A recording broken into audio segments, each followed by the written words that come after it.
میرے نبی نے فرمایا مجلس میں بیٹھے ہوئے مسجد میں، کہا کہ یہ جو دروازہ ہے نا اس سے ایک جنتی آنے والا ہے۔ تو لوگوں نے دیکھا ایک مدینے کے مقامی آدمی ذرا بوڑھے، وہ مسجد میں اندر آئے، داڑھی میں وضو کا پانی، ہاتھ میں جوتا، نماز میں شریک ہو گئے۔ اگلے دن آپ کی محفل تھی تو آپ نے فرمایا یہ جو سامنے دروازہ ہے اس سے ایک جنتی آ رہا ہے۔ تو سیم وہی آدمی اسی حالت میں انٹر ہوئے۔ اگلے دن ہوا تو آپ نے کہا اس دروازے سے جنتی آنے والا ہے، ٹھیک وہی آدمی اسی حالت میں انٹر۔ اس مجمع میں ایک صحابی بیٹھے ہیں، ان کا نام ہے عبداللہ بن عمر۔ یہ 1,24,000 صحابہ میں ان کی ایک اسپیشلٹی ہے کہ یہ سب سے زیادہ عبادت کرتے تھے، سب سے اتنی عبادت کسی نے نہیں کی۔ ساری رات نفل پڑھتے تھے، سارے دن کا روزہ رکھتے تھے، اور دن رات میں ایک قرآن ختم کرتے تھے۔ کوئی ہمارے جیسا اول تو کر نہیں سکتا، کرے گا تو چوتھے دن پاگل ہو جائے گا، دماغ خشک ہو جائے گا، اور انہوں نے نبھا کے دکھایا۔ رات پوری تہجد، دن پورا روزہ، اور رات اور دن میں ایک ختم قرآن۔ اب ان کو خیال آیا کہ یہ بابا جی مجھ سے بھی زیادہ عبادت کرتے ہیں، جو ان کو یوں ڈائریکٹ جنت کی بشارت ملی اور مجھے نہیں ملی، تو میں دیکھتا ہوں یہ کون سی عبادت کرتے، کیا یہ ساری رات سجدے میں پڑے رہتے ہیں، رکوع میں کھڑے رہتے ہیں، قیام میں کھڑے رہتے ہیں، کیا کرتے ہیں؟ تو ان کے پاس پہنچ گئے، چاچا کوئی تھوڑا والد صاحب کی ناراضگی ہے، دور رہنا چاہتا ہوں، 2-3 دن ٹھہر جاؤں آپ کے پاس؟ ہاں ہاں ہاں بیٹا آ جاؤ آ جاؤ آ جاؤ۔ اب عشاء کی نماز کے فوراً بعد انہوں نے چادر اوپر لی اور چادر میں یوں سوراخ کیا اور یوں لیٹ کے دیکھنے لگے کہ اب یہ بزرگ کیا کرتے ہیں۔ بزرگ تشریف لائے، سرانے پہ سر رکھا، اللہم بسمک اموت و احیا، سونے کی دعا پڑھی، اور تھوڑی دیر بعد خراٹے تھے۔ وہ بڑے حیران ہوئے، بھئی میرا تو خیال ہے یہ ساری رات سجدہ کرے گا تو رو رو مصلی تر کر دے گا، یہ تو خراٹے ہی چون جاندے نہ ہو جا رہے ہیں۔ اب وہ دیکھ رہے ہیں ابھی اٹھے گا ابھی اٹھے گا ابھی اٹھے گا، پھر انہوں نے کپڑا اتار دیا، ابھی سویا ہوا ہے۔ وہ فجر کی اذان پہ اٹھے اور ان کا دماغ چکر کھا گیا، بھئی اے کی بڑی تہجد دے 2 نفل بھی نہیں تو جنت دی بشارت 3 دن کٹھی۔ انہوں نے کہا کل دیکھوں گا، کل شاید کچھ اور کریں گے۔ اگلے دن آئے، پھر اسی طرح یوں کر کے لیٹ گئے ایسے، اور بزرگوں نے بھی یوں کی، اور بسمک اموت و احیا، اور پورا کمرہ خراٹے نال۔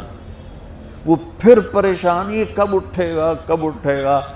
فجر کی اذان پہ اٹھے تو اور ان کی حیرت بڑھ گئی، کہنے والا سچا، اس کے بات کو تو چیلنج ہو نہیں سکتا، وہ محمد مصطفیٰ ہیں، لیکن یہ چکر کیا ہے، یہ جنت مل کیسے رہی ہے؟ چلو ایک رات اور صحیح۔ تیسری رات آئے، یہ یوں لیٹے وہ یوں لیٹے، یہ دیکھتے رہے وہ سوتے رہے، حتیٰ کہ فجر کی اذان پہ آنکھ کھلی تو یہ نا پھٹ پڑے، کہنے لگے چاچا بات بتاؤں؟ کہنے کیا ہے؟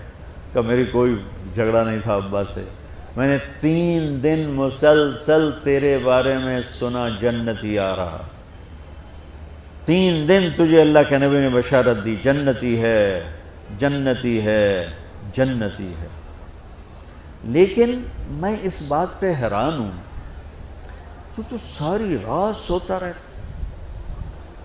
اس زمانے میں منافق بھی تہجد نہیں چھوڑتے تھے، فرض نماز تو فرض نماز ہے، منافق بھی تہجد نہیں چھوڑتے تھے۔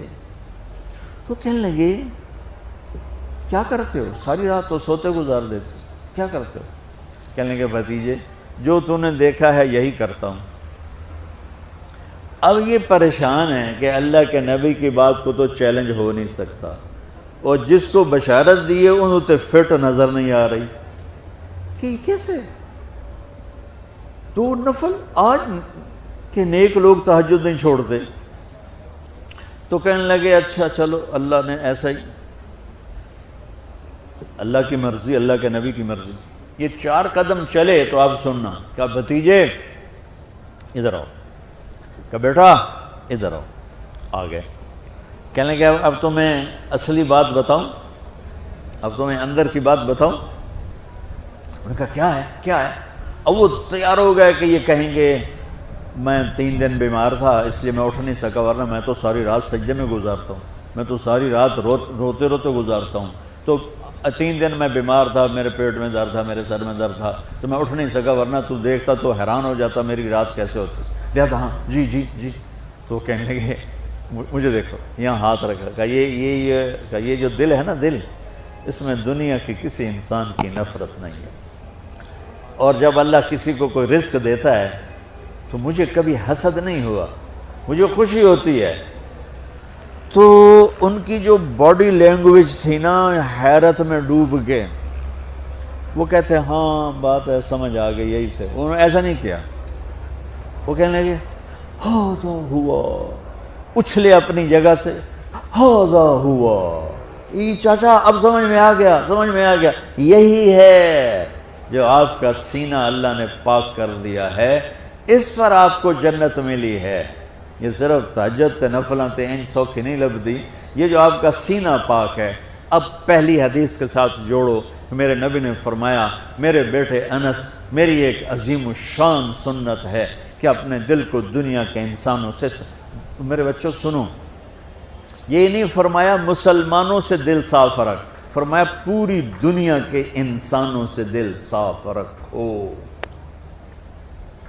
یہ بچیاں کر لیں، آپ کر لو، میں کر لوں، یہ تمہارے استاد کر لیں، کوئی کر لے، میرے رب کی قسم بڑے بڑے عبادت گزار ان کی پرواز کو نہیں پکڑ سکتے، بڑے بڑے سجدہ کرنے والے اور رکوع کرنے والے نفلی ان کی پرواز تک نہیں پہنچ سکتے۔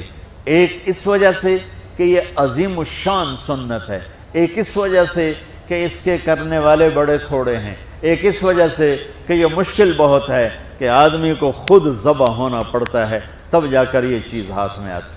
ایسے نہیں ہے کہ تہجد کے لیے نیند قربان کر دی، ہم جماعت میں گئے 40 دن کے لیے تھوڑا روکھا سوکھا کھا لیا اور گھر کی جدائی برداشت کر لی، یہ پل پل کی موت ہے، پل پل کی عزت نفس پہ چھریاں ہیں، اور پھر یہ مسکرا کے چلتا ہے، یہ مقام اسے جبریل سے بھی اوپر لے جاتا ہے۔